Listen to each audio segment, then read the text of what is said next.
Hello and welcome back to episode number 53 of the Precision Personal Training Podcast. Today's guest is someone I've known for quite a while now, Cathal. We actually first met during the warehouse personal training course where we both were building our careers. Cathal was at the start of his journey and I was going in talking to the personal trainers there, giving them some practical knowledge. Since then, Cathal has joined the Precision PT coaching team, and it's been brilliant to watch him continue to develop as a coach, working with clients and building his own reputation as a solid coach in the fitness industry in the west of Ireland. One thing I've always respected is that he keeps things simple, doesn't over-exaggerate things in an industry that's full of complicated advice and shiny new trends. He focuses on the habits and the principles that actually gets people results and gets people in shape. Today we're talking about fat loss, muscle building, why people often overcomplicate the process, how planning can completely change your results, and having a strong why or reason for wanting to change is often the difference between succeeding and giving up. Whether you're just starting your fitness journey or you've been training for years, there's going to be plenty of practical takeaways you can take from today's conversation. Cathal, welcome to the podcast, take 2. Is this your second time on it? Second time, yeah. So for anyone who didn't watch the first episode with you, give a bit of background into yourself and what you do. Yeah, perfect. So it's coming up on a year, I think, since we started together here. So it's been class. It's flown, to be honest. I've been juggling primary school teaching and personal training now for the last year. It's been hectic. We always say that in the evenings after a busy spell there in the evening time, but it's good. I've learned a ton, and yeah, no, it's been really good. And as he talks about it being hectic, it's 6:05. Two of us been back-to-back PTs, get this in, and then back again for more training. But it's good. It's a good position to be in so early days in coaching. We always say it's a good complaint to be busy. Yeah, it's a great complaint. So, Colin, first question for you is, how did you first get into training? What was your background there? Kind of started, well, I was always kind of tipping away at the gym. We have a bit of a small gym there at home. Tipping away at that, Dad kind of got me into that. And then kind of took off during COVID. Just my love for it kind of grew during COVID, still tipping away at the gym at home. Then one of the lads said, we'll join the Maldron, and kind of took off then properly from there. I suppose what I help people with now was kind of the jumping in and out of diets and kind of spinning their wheels. So that's kind of where I started, and I definitely found that tough at the start. So then I got my own coach, and he kind of sorted me out. He got me into a specific phase and trying not to do everything at one time. So we did a diet phase first, and then a gain phase, and we literally repeated that process multiple times. And I think when you go through them phases and you phase things out properly, you refine the way you do things. It's all trial and error. I'm still getting better at things that I'm doing myself all the time, 4 or 5 years into it now. But yeah, you keep refining the process, you keep getting better at it, and there's always room for improvement. So that's kind of how I got into training, and then I decided to do the warehouse academy. That's how I got stuck into the coaching. Just what I said there, basically trying to help people not spin their wheels, trying to fast track their progress, and that's basically it. Did you start off by like helping family or friends or anything like that? Trying, but they're stubborn at home. Yeah. But a few of the lads then got interested. So when I graduated from that academy course, I started online before I came down with you. I had a few lads online there, and they made class progress, a few nice results there. And then obviously I saw your thing go up on Instagram and applied for it. I was kind of second guessing, didn't know whether I should do the in-person or stay online fully or what to do, but I wouldn't look back now. I wish I started sooner in person, to be honest. I've learned so much the last year. Just communication, people skills, all that kind of stuff. It's really stood to me on my online work as well. Why do you think there's such a rush to getting into online straight away? It's easier, I think, isn't it? It's you see so many lads there straight online. It's easier. You can sit behind the screen. You can hide behind the screen a little bit. I suppose, yeah, just that it's perceived to be easier, but you have to do the hard yards on the gym floor. To be honest, how can you expect to be able to coach through a screen when you haven't done it in person and like running people through cues and that kind of stuff with training? You're definitely jumping the gun, I think, looking back on it. Yeah, I think there's a certain art to in-person coaching where you're nearly, like, let's say you're watching everything, where just even like a facial expression to see is someone actually training with intent and intensity. Definitely. Like, we know ourselves, if a client's tipping along with the weight, they're able to even talk to you, you're like, okay, we need to up this now. You need to get more bang for your buck here. And I think if you're like, let's say, online coaching, I would hear stories where like a coach wouldn't even ask for training clips as well.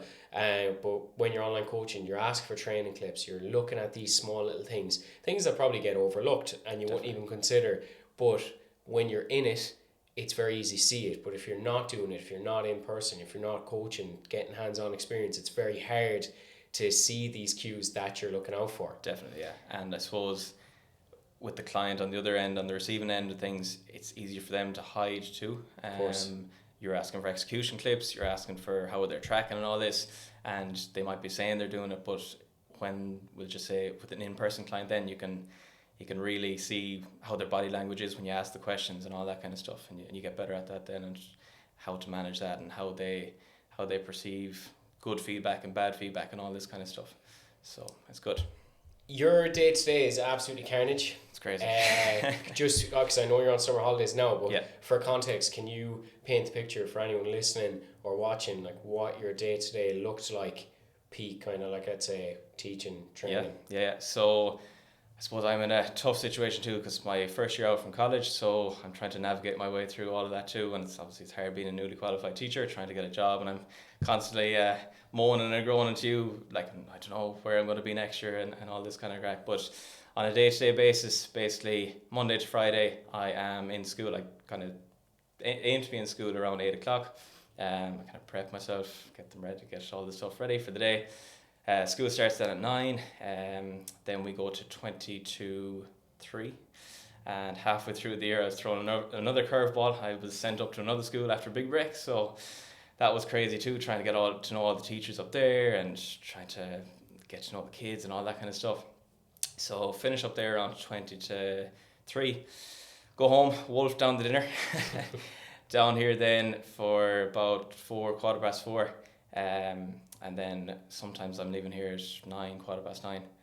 Even like you go home and I might have another client after you, after the 2 classes or whatever. So it's crazy, and like, just goes to show, like, you have to be prepped and planned for the week. Like, I aim on a Saturday or Sunday, I sit down for a couple of minutes, get everything planned out. Like, if I don't do that, I'm screwed. It starts with food, planning what I'm going to be teaching in school, making sure I have all of my resources planned, making sure that everyone's sorted, client-wise as well.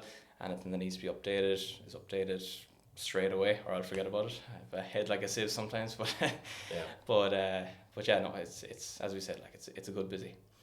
Yeah. Let's say now, right, if someone like listening to that gets overwhelmed hearing that, you're massive on planning and structure for fat loss, muscle building, then obviously it feeds into other avenues of your life.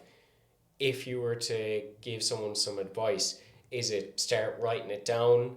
Is it start with one task? Like, how do you kickstart your planning for the week ahead? Yeah, I think you just have to say, I separate the two. So if it's coaching, I'm texting them, I'm saying, yeah, look, at we're meeting. If it's the in-person stuff, we're meeting at this time, we're doing that.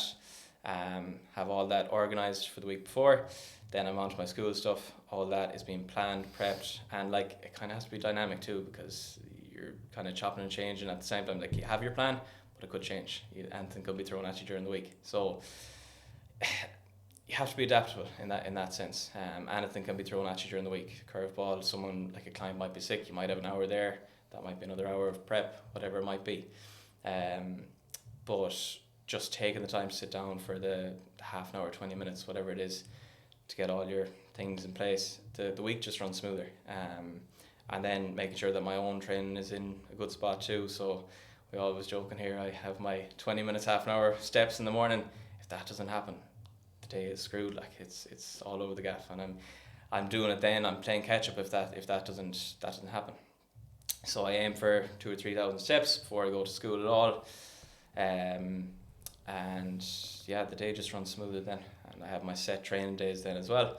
And like, if all of that is nailed, I can show up to clients better, I can show up to school better, and yeah, that's pretty much it. So like, all of that, you know what you have to do, Yeah. right? To have a good week, okay? And we often see it here where people know what they need to do to lose weight. They know what they need to do to get more organized. They know what they need to do to build muscle. Why do people struggle so much then with that? Is it limited beliefs? Is it lack of a why? Like, why do you do all that stuff that you do? Yeah. Why are you so organized? So it definitely starts with the why, but as we know, like, that why kind of diminishes as time goes on. You need to have the habits built, and you need to be consistent with that. It's the unsexy and the unspectacular, we always say, that'll do the job and that'll push you in the right direction.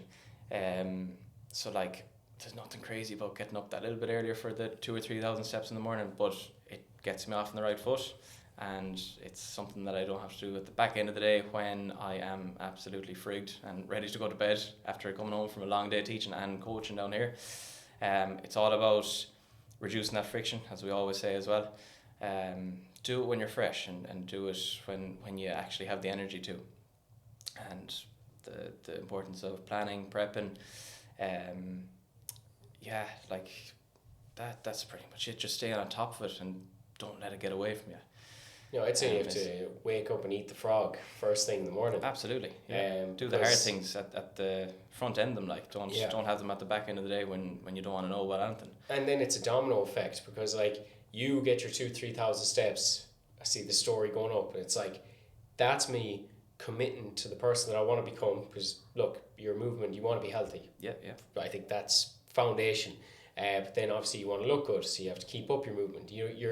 You're currently what kind of, are you cutting at the moment, or are you bulking again? I'm kind of in a maintenance phase now for a couple of weeks. Well, like, let's say you want to build as much tissue with minimal fat gain, right? Yeah. So you have to get that movement in, but it's a domino effect, because you know now, if you get those 2,000-3,000 steps straight away, you're like, boom, first task done.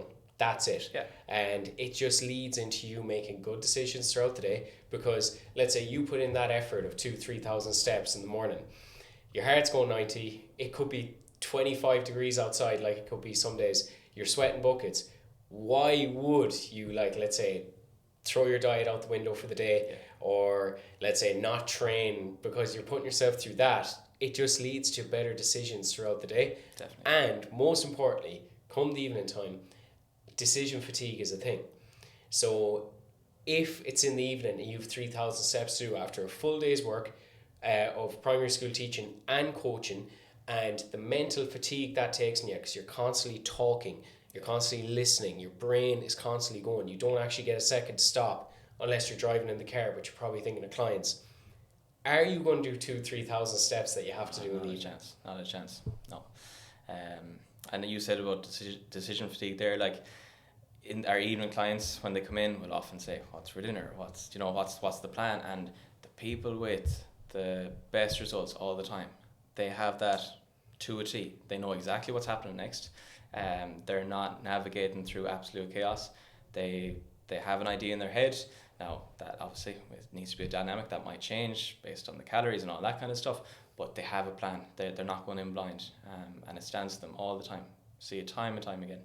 And you're the same with clients. Like, it's they have an answer for you straight away. Yeah, because like, it comes back to it again, and I think we see it everywhere on social media. It actually isn't really a knowledge issue anymore.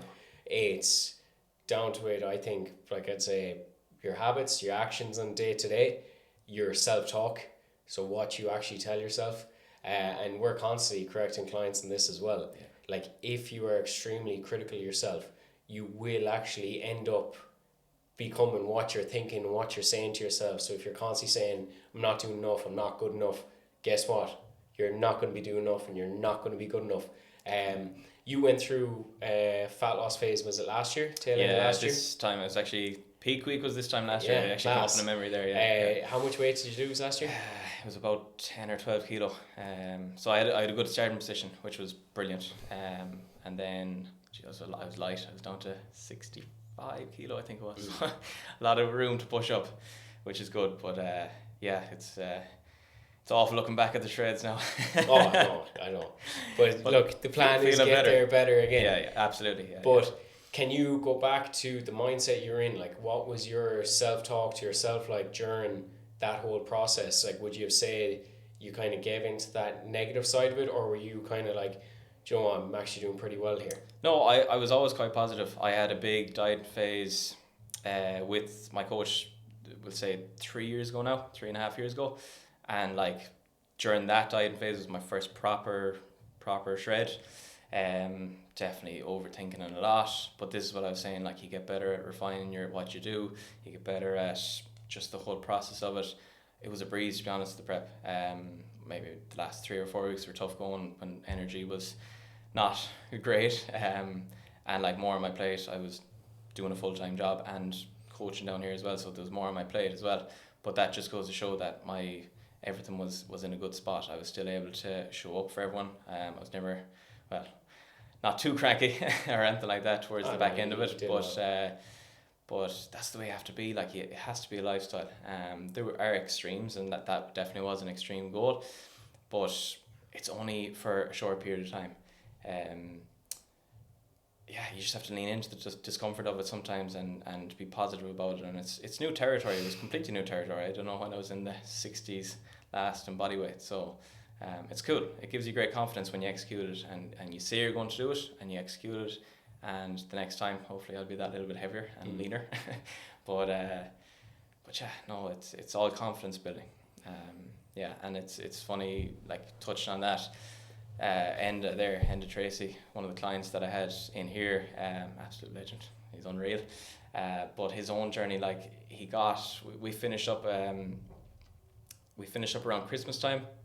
He moved out to Malta, and the last couple of weeks he was kind of saying like, oh, I kind of want to stop now, fat loss. I'm happy where I am, but every kilo that he lost, it was new territory for him. His confidence was going through the roof. He was a new person, and at times like he was kind of hopping it off me to say, can I go further, almost, but just like another example there, completely different end of the spectrum, but it's all new territory and it's confidence building. And and it just leads to then, like a lot of people see online, like let's say a physique transformation or anything like that. What does successful fat loss look like to you now? A year coaching on gym floor, probably a year and a half, 2 years online coaching, you train a lot of people, you've obviously had successful dieting yourself. What does that actually look like now to you? The process of it or the actual result? Both, result, process. So like process, as you said, keeps getting better. Like I always say that start point doesn't really matter as such.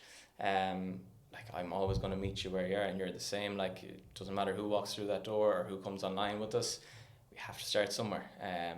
Let yourself be a beginner if you're a beginner.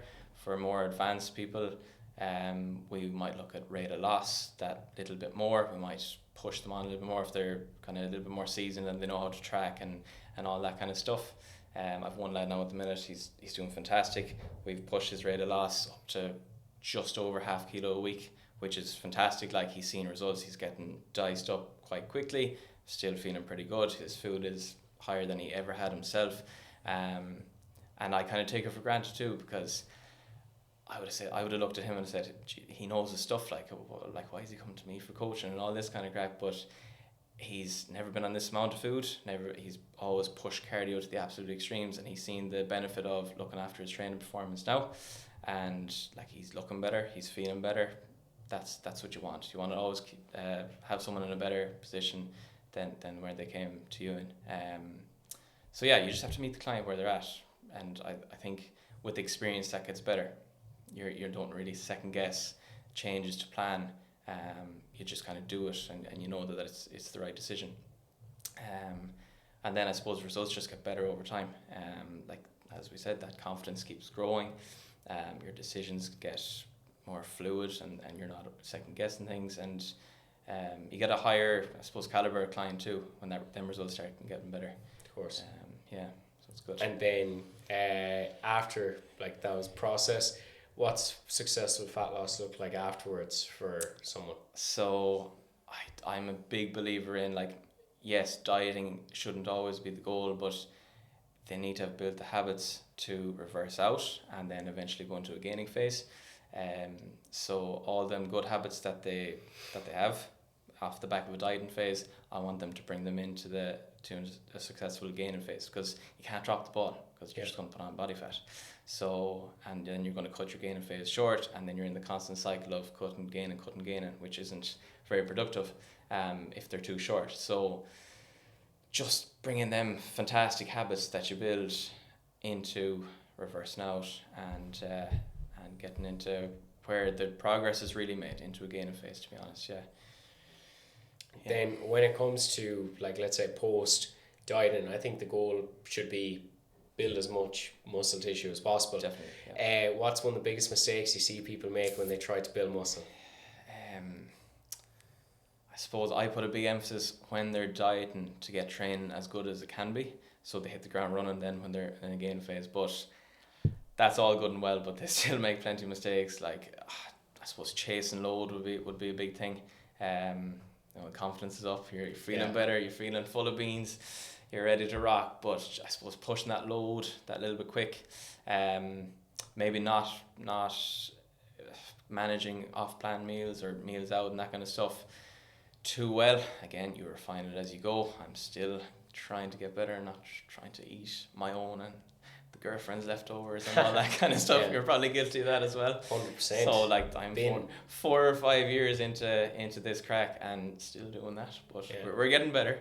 They're probably the biggest two, just trying to keep that body fat off and to have that runway progression as long as you can, and just be slow and steady with your increments when you're reversing out. Like, you don't need to slam all the food straight away. Food is always going to be there, as we say to clients. So it's just about getting in there and telling them that, and just being that bird on their shoulder, saying that all the time to them and reassuring them. Yeah, I would agree with both, especially the incremental gains on the weight selection, because I've been guilty of this, where it's just too big of a jump, and then what happens is you might think, like, let's say if you get it or you hit the bottom end of your rep range, this is where like programming comes in, and it's important to follow that, because there has to be a why behind every single thing you do. Let's just say it's picking a weight, and let's say you're on 6 to 8, but let's say I go for a 100 kilo bench and I get 4. It looks class, 100 kg bench for 4.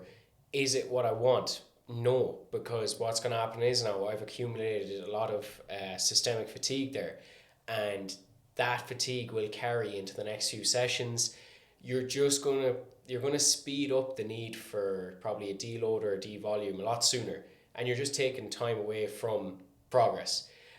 So I think when it comes to post diet, get yourself back to a healthy point, of course, and then it's a case where you set a baseline with your rep ranges, and let's say I would preferably have someone on like higher volume, so like let's say 3x10 to 12, 3x12 15, hit the top part before you go to the next weight increment. So this where it gets complex, but I would just say be very mindful of your weight selection when you're in a bulk. One thing that I've really honed in on, definitely in this push-up, and I've seen so much progress because of it, I'm as meticulous with my logbook as I can. So I'll say, like, if it's a 6 to 9 rep range, we'll say, I'll hit 9 reps, but I'll make sure they're clean, and I might even go for 10 reps. And I'll give myself feedback always. I'll say 9 I literally just spoke at it. It was an absolute grinder. Next week, I'll aim to get 9 clean, or even 10 and just keep tidying them. And then I've earned the right to incrementally push up that load. And this is where your 1.25 kg or 2.5 kg plates are huge. Like, I'm constantly micro loading machines in here. Clients are laughing at me, but it's small little wins compounded over time. In 5 or 6 weeks time, they're going to be 5 kilo up, but it's just pushing up nice and slowly and making sure they're spot on. I'm big on execution. I'm constantly saying it to people. But And that's just like delayed gratification in a nutshell. And like again, the stuff we're talking about is probably like the boring, basic stuff. But like no peptide, no supplement, steroid, anything is gonna beat what we're talking about here. When it comes to building muscle, because exactly what Cathal said, it's 1.25 kg of a increase for that set. But if you look at that across a month, or like let's say a mesocycle of 12 16 weeks, and you are doing that nearly every session or every second session, 5 10 15 kilos up on a specific movement, that you've got there injury free, may I add, because that's one other thing that's a risk with too much of a jump and load, where you can get hurt. And that's one thing that happened to me about 2 years ago now. I was very close to slipping a disc in my neck dumbbell pressing. Went for a 1 rep max on bench press. Held. It was like an isometric hold in that rep for like 8 seconds. Went into an incline dumbbell press. Thick after the bench press not going my way. Jerked and boom, neck absolutely milled. Couldn't move. And that, I'll never ever let that happen again. So like, take it from someone who was nearly injured bad. I don't know, Carl, if you've had any bad injuries training. I haven't really. I had the niggle in my back the last while. Haven't really squatted since, but just literally doing everything that I can to work around it. Like, there's always ways you can work around things, and Dave is definitely a big man for that too. Like, he seeked out help with TJ as well. So like, having people in your corner to get you through that, and I think it's a confidence thing too. Like, Dave always talks about confidence with his lower back now, and he's squatting crazy weight now. Searcher squatting absolutely mental. But this is it. Like, you can always work around it, and you just work over time, building your confidence back up to these lifts. And I'm dying to get in under a hack squat again eventually, but I'm not going to rush it. Just work around it. There's other stimulus you can pump into the legs to grow them. Yeah, like it always comes back to as well, and this is what I say about my physique, because as like, let's say I personally, I don't ever want to take steroids, performance enhancing drugs. You're probably the same. Absolutely. You do have to give time to get to a certain physique that you will be impressed yourself, right? And one thing I say to guys and girls we train is, you're just starting training now. I'm 24, you're 24, 25. And it's a case where, imagine what we'll be like when we're 30. Imagine what we'll be like when we're 35. I look at my dad, he's 56, calves massive, veins popping out. I'm like, damn, I can't wait to have that level of vascularity when I'm that age. So this is the thing, you can't expect the physique that you want and you're going to be proud of straight away. But it's like that, like let's say Dave with his lower back, my neck, your back. You can't expect after being injured to go straight back to where you were. It's going to take time to build back up. And are you committed to giving it more time to stay in the game longer? That's essentially what we're trying to do here. Yeah. We're trying to train for health, number one.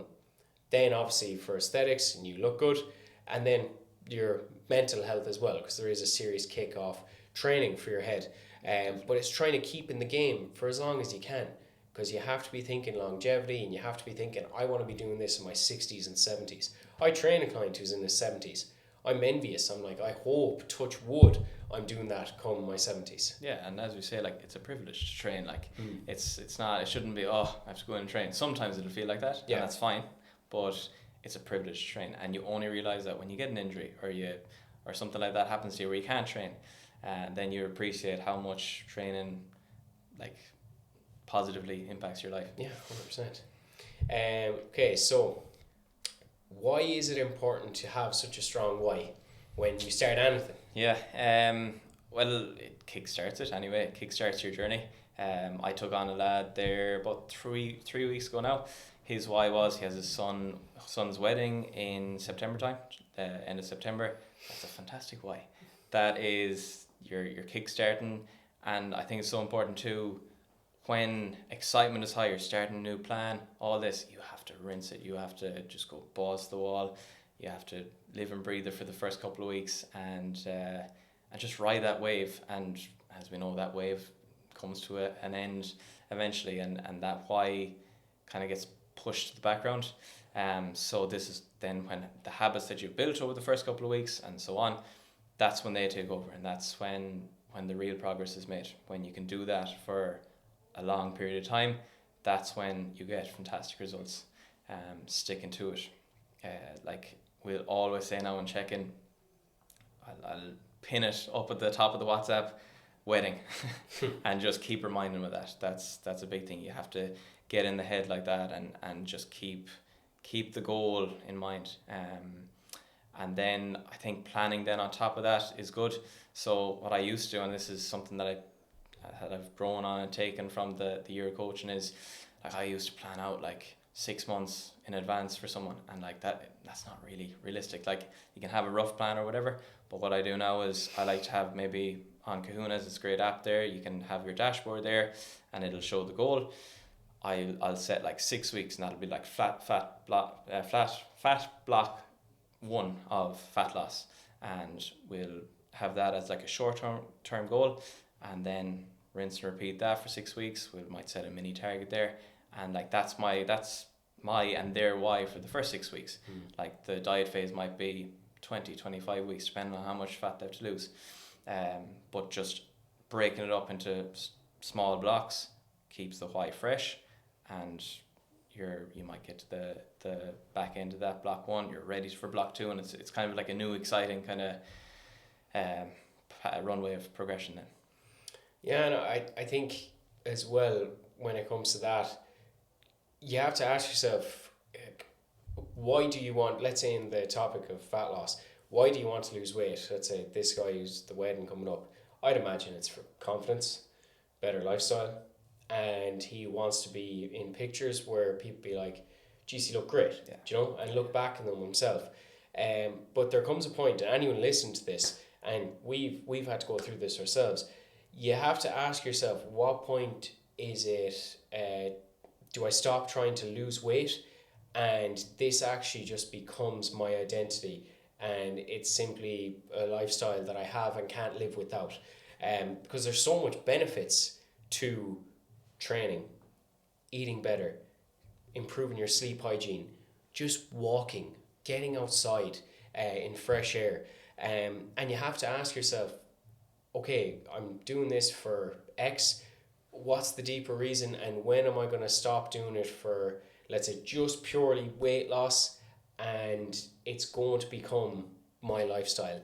That, I'm telling you, when we see that in clients, and we have a lot of long-term clients, especially yourself now, you've had like people with you in person and online who've been there since day dot. Yeah. You see it in them. The results end up being better. Do you know? Like the time Dave was competing, people were saying to me, it's unfair, he looks unreal. I'm like, no, it's not. Can you say to yourself, I'm going to train 4 to 6 days per week for 12, 13, 14 years?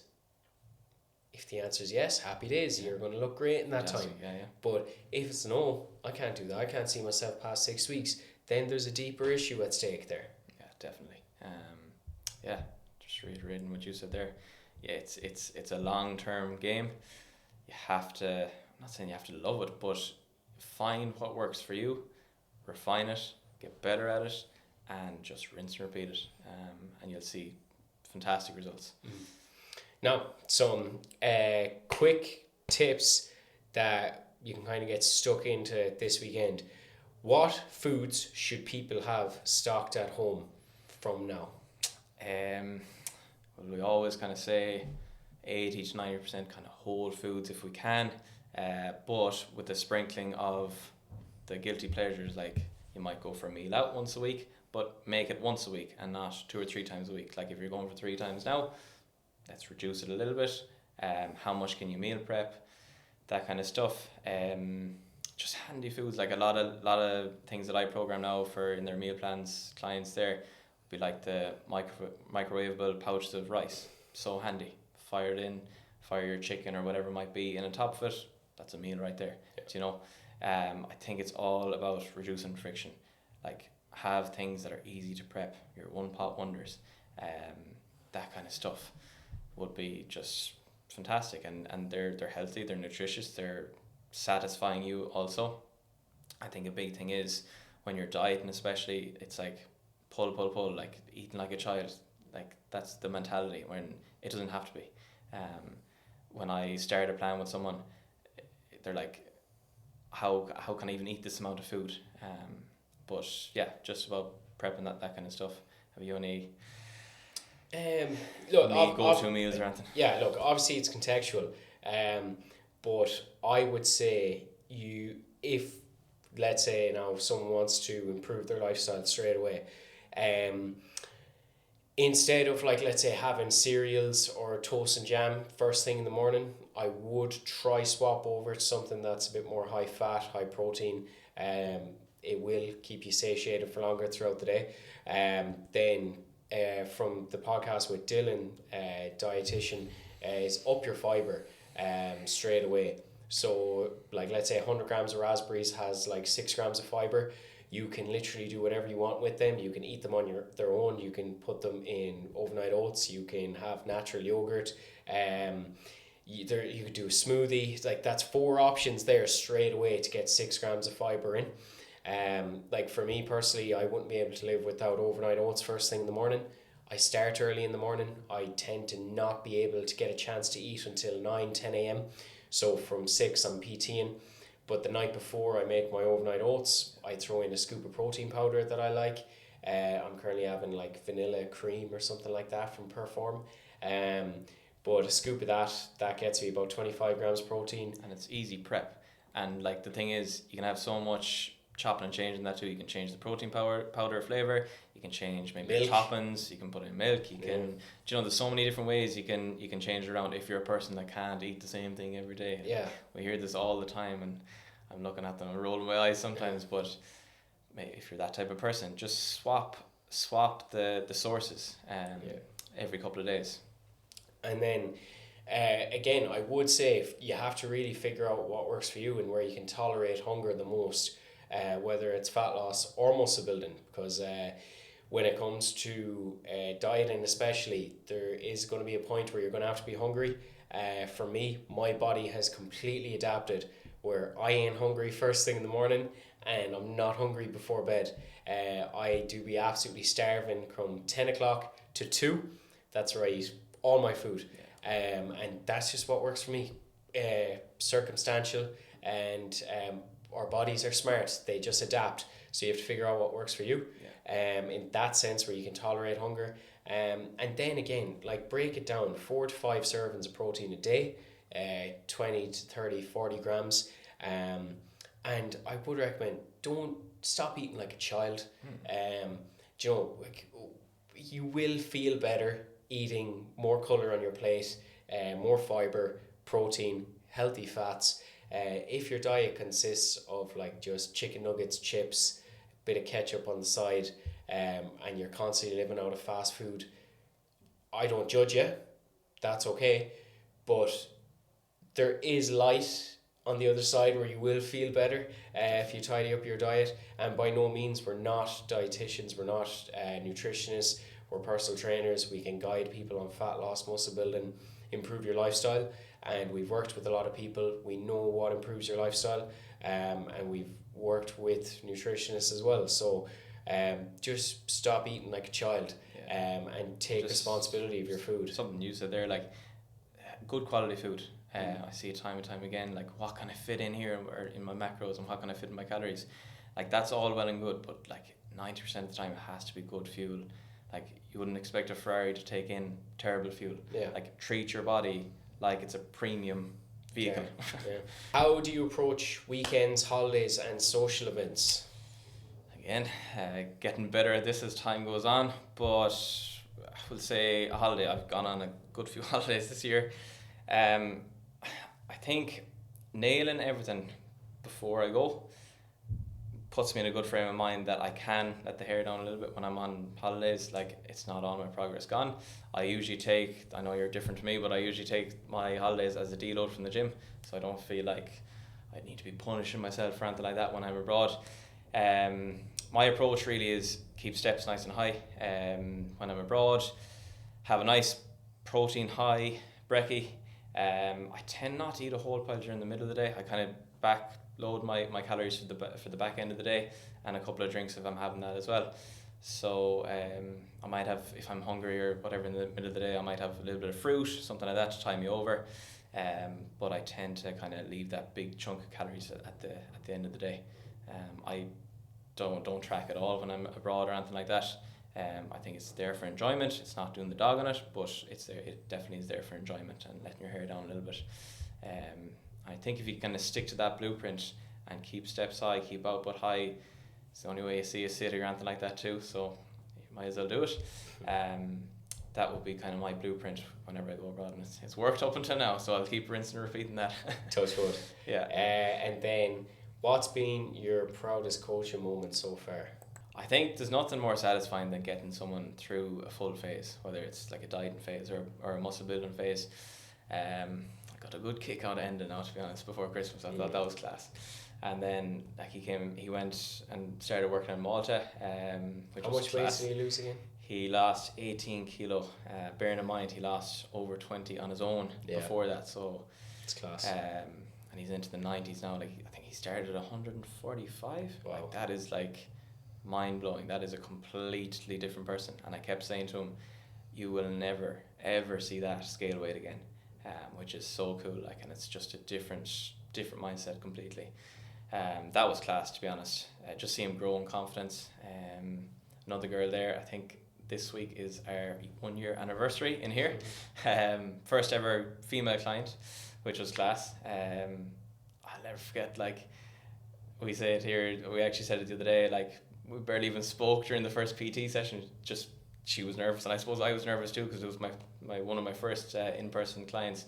But she's lost over 20 kilo. She's in a muscle building phase now, and we're going for the last bit of fat loss then at the end of August after a wedding. So nice. It's class. It's such a buzz. Like, yeah. What would your top Proudest coaching moment? Yeah. So many. Yeah. Do you know what there is? To be honest, I think it's when people tell you how much of an effect you've had on their life, and I don't mean that from a high horse position, but like, do you know what, there isn't a day, like, obviously people struggle, they go through it. That's why we're there to help them through it. But when someone says like, you've genuinely helped improve my life, my confidence, and it's a ripple effect into a lot of things that I won't get into, but like, it's just hearing that you had such a positive effect on someone's life, because like that's the main thing probably why I got really addicted to the gig, and probably wired the dopamine in my brain for it. Like when people say like they hate their job, or you know, they dread going in, like Monday at 6 a.m, I don't care, I'm in here. Do you know, like I'm buzzing on Sunday to get a good night's sleep, because I know I'm going into a week of positivity. Don't get me wrong, like you'll see on YouTube and everything I documented, like there's days, weeks where it's tough, tired, fatigued, sick, if something isn't working, but no, it's that buzz you get off someone telling you you've helped them change their life. It's class. Yeah, it's deadly. Yeah, no gig like it. So my final question is, imagine someone listening today who's sitting exactly where you once were, unhappy with how they look at a point, they know they need to change, but they keep putting it off because they're overwhelmed, or just afraid they'll fail again. What would you say directly to that person? Start. For a start anyway. Just start. Like, lob yourself in at the deep end. Like, I would take it back to when I started in here. I was shitting a brick. I didn't know how I was going to manage teaching. I didn't know how I was going to manage down here. I wasn't great at it at the start. Still haven't. Like, I'm getting better as we go. But just start. Like, lob yourself in. Whether it's muscle building, fat loss, we'll bring it back to that then. Like, you have to start somewhere. Like, I started somewhere, you started somewhere. And it's so cool then to look back on how far you've come. It's savage to look back on the amount of progress that you made. So, I don't know if that properly answers your question, but just take the leap. Just go for it. You'll always regret not starting sooner when you get going. I think one thing that's come clear throughout the conversation is fitness or successful fat loss, muscle building, starting in the gym, it doesn't actually come from the newest training program, Perfect Diet, a secret shortcut. It literally comes from simplifying the process, planning ahead, staying consistent, trusting yourself, trusting your coach, and literally just rinse and repeat the boring stuff. The unsexy, the unspectacular. Yeah. As Paul Dermody says, the Yeah. unspectacular. So yeah, look, Cathal, thanks for coming on the Precision PT podcast today. If anyone wants to get in touch with you or follow socials, anything like that, what's your handles for them? Jeez, I always mess this up. Cathal.c underscore or pt underscore, I think it is. Oh, I will have to something like that. We'll have to put it in the description. It's in the description. It's in the description. But yeah, look, that is the end of the episode. If you have enjoyed, please subscribe to the podcast, because it gets more views and eyes to this quality content, and leave a review if you haven't done so already. But you can also follow us on Precision PT, where you'll see a lot of Cathal as well. And yeah, we will catch you in the next one.